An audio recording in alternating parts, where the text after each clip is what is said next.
So the first thing that you might think, looking at my title, is have giants been walking the streets of London for over 500 years? And don't worry, I will demonstrate that they have. But not before I tell you a little story, which was concocted by Geoffrey of Monmouth in about 1130, the mid-1130s, for those of you who love precision. Geoffrey wanted to fill in some gaps between Bede and Gildas the Wise about the early history of the kings of England. And he began, for which he had limited documentary evidence, shall we say. And he began this story with the Trojan War and with exiles from Troy, led by the great-great-great-great-grandson of the Trojan hero Aeneas, who found themselves displaced and wandering across Europe. The goddess Diana advised them that they should go to an uninhabited island, which they did over a long and arduous journey. And when they got there to this verdant island, they discovered that it wasn't totally uninhabited. It was, in fact, inhabited by a few giants. And Geoffrey then describes how they landed at Totnes and they began to exterminate the giants. But the leader of this group, Brutus, had a best friend called Courtauld. And Courtauld' favorite pastime was wrestling monsters. So Brutus reserved the biggest and the baddest of the giants, a monster called Gog-Magog, to be fought by Courtauld. And so they did on the cliffs by Plymouth Harbor. Well, what became Plymouth Harbor. They had a wrestling match, which at first looked like Courtauld, the Trojan, was going to lose for sure. But in a state of fury, he heaved the great Gog-Magog up over his shoulders and threw him over the cliff, thus exterminating this aboriginal population from Britain. Brutus then named the island after himself, Brutane, and made his way to a likely spot in the Thames estuary, which he called the New Troy, also known as London. Now, in just a few lines, Geoffrey of Monmouth invented these giants and then killed them off. But the thing that's really fascinating is that the giants, in fact, managed not just to survive, but to thrive in the ensuing centuries. And part of that is because, I think, Geoffrey told a story with lots of gaps in it that other storytellers then sought to fill. One of the gaps was, where did the giants come from? And thus gave rise, in about the year 1300, to one of the best stories in all of English history. The story of 33 evil princesses who were exiled from their native land, which is either Syria or Greece, depending on the version of the story, by their father to punish them for attempting to murder their princely husbands. So he puts them in a rudderless boat and sends them off to sea. They go on a long and arduous journey. They finally arrive at a verdant island that really is uninhabited at this stage. And the eldest of the sisters is a woman called Albina. She steps on land, and there you can see her in an ermine dress, brushing off her shoulder after her long and difficult journey. And she names the island after herself, Albion. And in that story, an old and rather boring naming of Britain after the white cliffs of Dover, Albus Albion, is displaced by what turns out to be an infinitely sexier story. Because these evil queens who are stranded on this island are lonely and bored. And the devil, of course, loves nothing more than bored, lonely women. So he manifests himself in human form and seduces every one of them. And the monstrous progeny that arise from these unions turn out to be the giants later encountered and exterminated by Brutus. This story gets affixed to one of the greatest bestsellers of late medieval English, the so-called Brute Chronicle. And this is a manuscript made probably in London in the 1440s that includes 3 miniatures, each telling the story of one of the conquests of Britain. Its first conquest by Albina and her sisters, the second by the Trojans, and then a later miniature shows the Norman conquest. Now, these giants, let me see if I can make this work. Oh no, please work. No, that's the next slide. Anyway, well, what you would see is, if this was working, is BBC footage of the Lord Mayor's Parade in November, just gone, a rain-soaked day. The Lord Mayor's Parade is always a rain-soaked day, walking along through the streets of London, and they carry their names, which are, in honor of Geoffrey of Monmouth, Gog and Magog.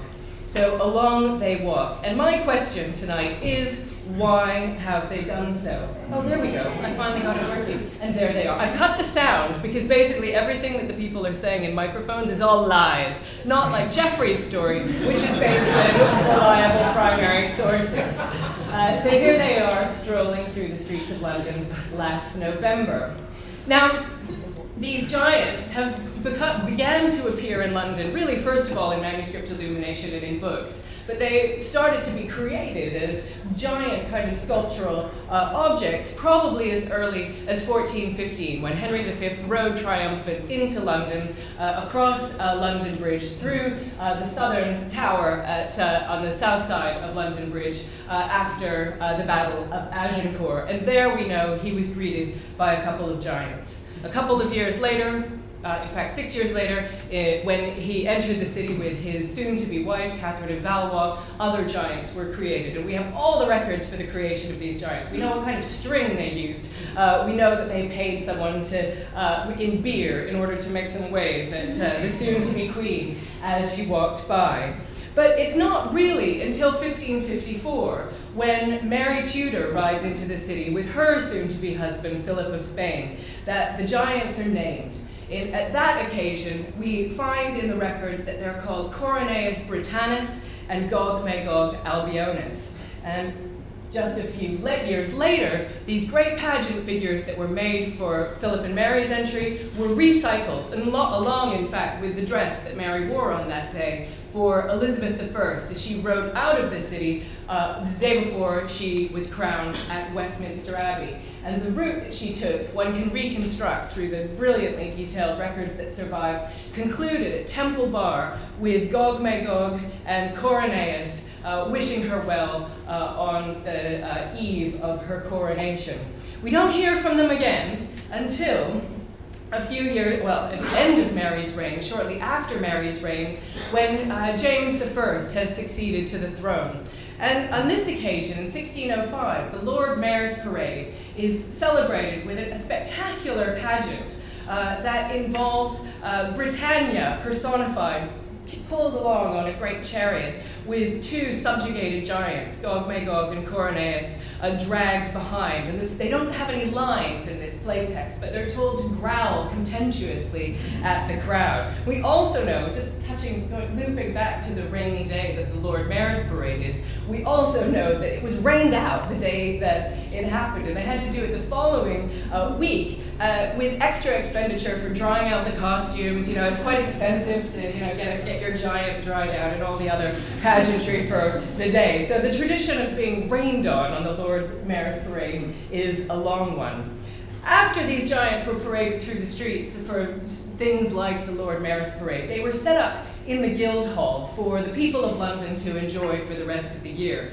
And we know certainly that some people didn't enjoy them all that much. They thought they were ridiculous and set up in order to, I quote one witness, to show the audiences what great loobies their forefathers were.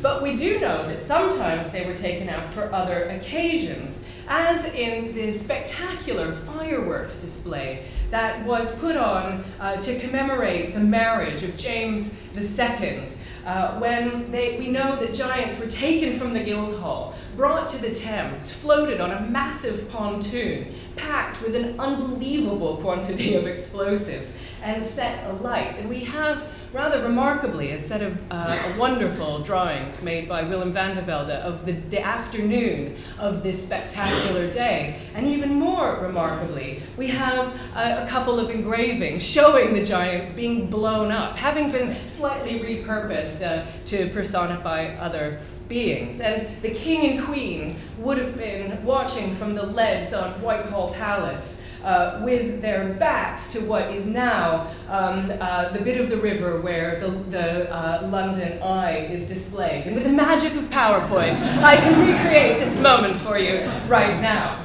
But explosives and rain and all these things meant that the giants weren't that long-lived, and the good people of the City of London began to think that they weren't in very good shape anymore. So they commissioned a carver called Captain Richard Saunders to make a couple of new timber giants, 14 foot high apiece, to embody Gog, Magog, and Courtauld, and to adorn the Guildhall permanently with another set of pageant giants to be paraded through the streets. And here they are in some majesty. Their names have been split apart, but you can see that the Albion Gog Magog is the one with the fearsome mace, and the Trojan is the one with the eagle on his shield. And lots of delightful stories emerged about the giants speaking to one another about politics, about art, about the value of art historical research in a digital age through the night. And only those who were drunk enough to get locked in the Guildhall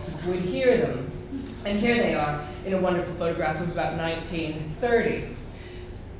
Unfortunately, a terrible fate befell these giants, as they did almost all of the giants that have ever been made. On the 29th of December 1940, the Guildhall was destroyed as one of the worst nights of the Blitz, if not the worst, a night that is often described as the second Great Fire of London. And so there you can see the giants knocked from their perches. But fascinatingly, and this is an important part of the story of these giants, they're made, they're destroyed, they're remade. And by 1953, the carver David Evans had been commissioned to create a new austerity pair of giants. They weren't 14 foot tall, they were only 12, and they might not have been so magnificent, but his giants were installed in the Guildhall, and there they remain to this day.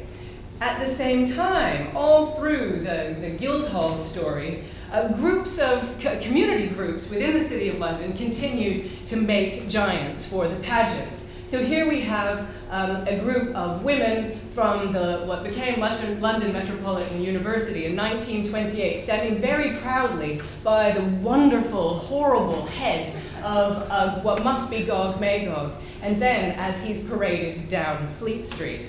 So now let me come to the answers to my question. About 4 answers to the question, why have giants walked the streets of London for over 500 years? The first answer is because people have kept making them over and over again. They just can't stop. Every time they're destroyed, some committee gets together, we have all the minute books, they decide how much they're going to spend, they decide who's going to do it, they try to keep the costs down, and they make another pair of giants. And also, the City of London, in its various guises, has played a major role in this process, coming up with the money, organizing the parade that hardly anyone goes to because it's always raining, and so forth. And that has continued all the way to the modern times, with a couple of inflatable conjoint giants, that's a single balloon, people, being paraded through the streets in 2002. In 2006, the Worshipful Company of Basket Makers decided that it was time to pop the bubble of the conjoint giants and make a couple of proper ones out of wicker. And here they are giving him, I think, dreadlocks is how you describe it. So my second reason why people keep doing this is because these giants have become ridiculous and wonderful emblems of civic and also national identity in the city, expressed through many, many media: parchment, paper, wicker, papier-mâché, timber, textiles, even latex. And as often as they've been made, they've been destroyed by mice, rain, overuse, disuse, fire, fireworks, and, of course, bombs. And through all these processes, there's been a kind of renewal of vows between the city and Gog Magog and Courtauld as emblems of them. My final kind of 2 explanations are nested together. And that is that these giants have, I think, come to embody, if not always in a way that their audiences and makers understand, the complex origins of the British people, and acknowledge that apparently indigenous Britons are in fact the descendants of populations from everywhere, from Troy, from the Angles and the Saxons who give the nation its name, the Danes who invaded all through the 9th and 10th century, Normans, Caribbeans, Africans, Indians, and even Canadians. So Britain is and has always been a nation of migrants. And my final explanation for the longevity of these giants is that they acknowledge, however playfully, that Britons were migrants from the start. Even though Courtauld the Briton and Gog-Magog the Albion began their lives in the 1130s as deadly enemies, they almost immediately began to subvert this script by walking together, hand in hand, through the streets of London. And I think they offer us a model for how we might go forward, hand in hand, today. And I will end